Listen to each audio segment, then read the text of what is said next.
Bien, muy buenas tardes para todos y todas. Les doy la bienvenida a nuestro podcast de Familias Jurídicas, donde vamos a tener un invitado muy especial, el doctor abogado Héctor Rodríguez, especialista en Derecho Administrativo con énfasis en Derechos Humanos.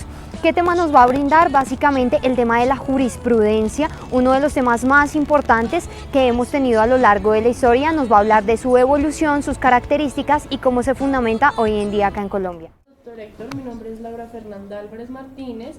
El día de hoy es un placer tenerlo con nosotros en nuestros podcasts de Familias Jurídicas. Teniendo en cuenta lo que decía mi compañera Lisset, el día de hoy, en un tema muy importante, quiero preguntarle, doctor,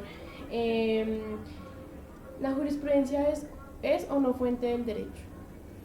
Bueno, entendida primero que todo la jurisprudencia como el dictado de los prudentes o las providencias o el escrito de aquellos juristas que eran personas muy especiales dentro de la época romana, viene una recopilación doctrinaria de Justiniano, y Justiniano, y estas hacen que se cree prácticamente o nazca la jurisprudencia inicialmente como fuente del derecho en los términos de la Constitución del 86, que no estaba, digamos, taxativamente, pero por virtud de la ley se desarrollaban este tipo de temas. La Constitución del 91 elevó a rango constitucional el tema de la jurisprudencia.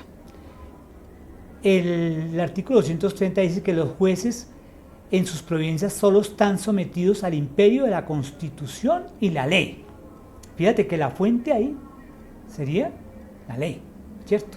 En el inciso segundo, entonces dice que la equidad, la jurisprudencia y los principios generales del derecho y la doctrina son criterios y no son fuente.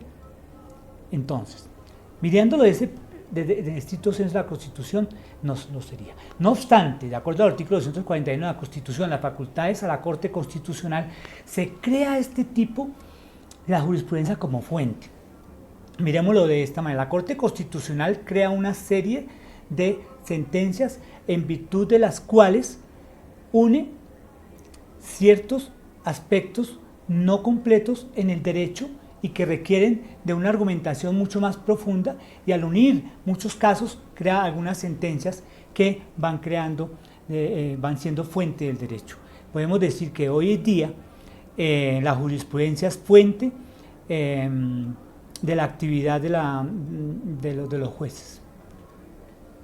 Muchas gracias, doctor. Doctor, teniendo en cuenta pues cuál es el origen de la jurisprudencia y qué es la jurisprudencia, el existe de la jurisprudencia trae una serie de interrogantes cuyos principales aspectos son los siguientes. Y una de las preguntas que tenemos es si es creadora o no del derecho. Sí, digamos que si la jurisprudencia es fuente del derecho, necesariamente como consecuencia es creadora del derecho.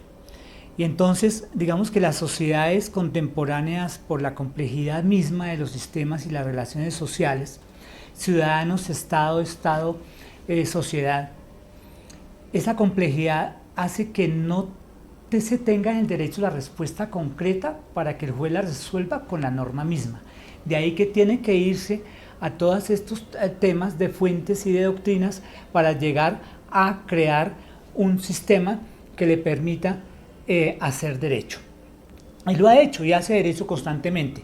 Podemos hablar de las recientes jurisprudencias donde obligan en un momento determinado a nada menos que a la fuente misma del derecho, que es el Congreso de la República, que crea el derecho, que crea la norma, y sin embargo la Corte Constitucional le dicta con carácter obligatorios y perentorios términos para que legisle en determinado momento sobre cierta relación social que no está todavía concebida en el derecho de una manera concreta y particular que pueda llegar a resolver los conflictos sociales.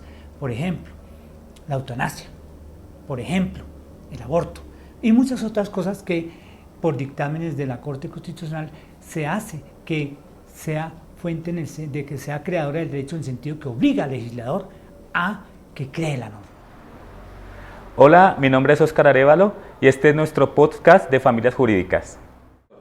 Por favor, háblenos de la obligatoriedad de la jurisprudencia. Sí, como habíamos anunciado en la pregunta que precede, tenemos que en ese desarrollo jurisprudencial de la Corte Constitucional a la ley del artículo 241 y sus facultades como guarda de la Constitución, digamos que los jueces, no obstante que están obligados solamente a la Constitución y a la ley, el precedente constitucional de las sentencias que unifican los criterios de los derechos de los ciudadanos se van volviendo cada vez más obligatorios para el ejercicio del derecho y de crear el derecho. En ese sentido, tenemos que hay unos precedentes judiciales que no solamente está dado por lo que fácilmente se llama las tres jurisprudencias, que eso solamente es un criterio, sino las sentencias unificadas. Fíjese cómo, por ejemplo, las sentencias que declaran la inconstitucionalidad de una norma, pues crean derecho. ¿Por qué? Porque jamás nadie puede reproducirla nuevamente, ni jamás nadie puede aplicarla nuevamente, so pena de incurrir en un prevaricato y so pena de hacer sentencias que puedan ser objetos de tutelas por desviación de poder o por una mal aplicación de los criterios jurisprudenciales. Liz, en conclusión con la jurisprudencia, como nos hablaba el doctor Héctor Rodríguez, ¿qué podemos concluir el día de hoy? Bueno, la conclusión primeramente es que es un tema complejo, pero aún así de gran importancia con nosotros como estudiantes de Derecho. Aún así es de bastante contenido que desde el día de hoy y desde siempre vamos a tener que estudiar, entonces realmente muy importante, muy sustancial. Sabes que algo muy importante que él decía era sobre la determinación reflejada sobre los análisis de establecer lo que se conforma a la jurisprudencia. Y entre ellos podemos deducir que la jurisprudencia es una fuente formal o material del derecho. Sí, totalmente cierto, Santi. La jurisprudencia sí cumple un papel muy importante como fuente formal del derecho material, entonces desde ahí vemos su evolución, los importantes cambios que han tenido hoy en día y también lo que vamos a empezar a ver, tanto el artículo 230 que lo mencionaba, comparado con el artículo 4 que lo vemos tanto en clase como acá lo volvió a mencionar el doctor, entonces bastante interesante. Realmente espero les haya gustado nuestro podcast. Mi nombre es Lisette Castañeda, un placer. Mi nombre es Santiago Gil Mejía y este fue nuestro podcast de Familias Jurídicas. Hasta luego.